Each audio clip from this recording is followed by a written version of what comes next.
Well, what a better way to start the new year than with a hike. Thousands of state parks all across the country and 21 in West Virginia welcome people in for the annual first day hike. 13 News reporter Blake DeJarnett joins us from Kanawha State Forest with more. Amanda, despite the low temperatures and icy roadways, dozens of people made it out to the Kanawha State Forest for their first hike of the new year.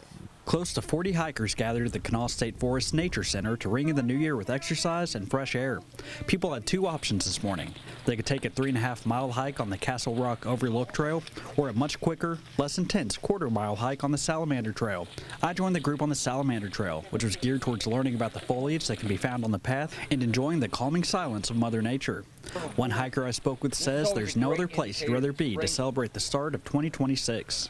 We always love introducing our son to new opportunities, and hiking kind of seemed like a good way to do it, and we're just thankful to God that we can spend time in his creation at the beginning of the year. Kanawha State Forest is just one of 21 state parks in the Mountain State that hosted a first day hike, but it's a tradition that takes place all across the country.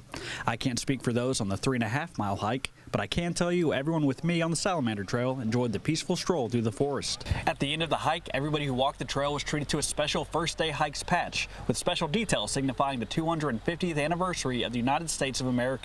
Reporting from Kanawha State Forest, Blake DeJarnett, 13 News.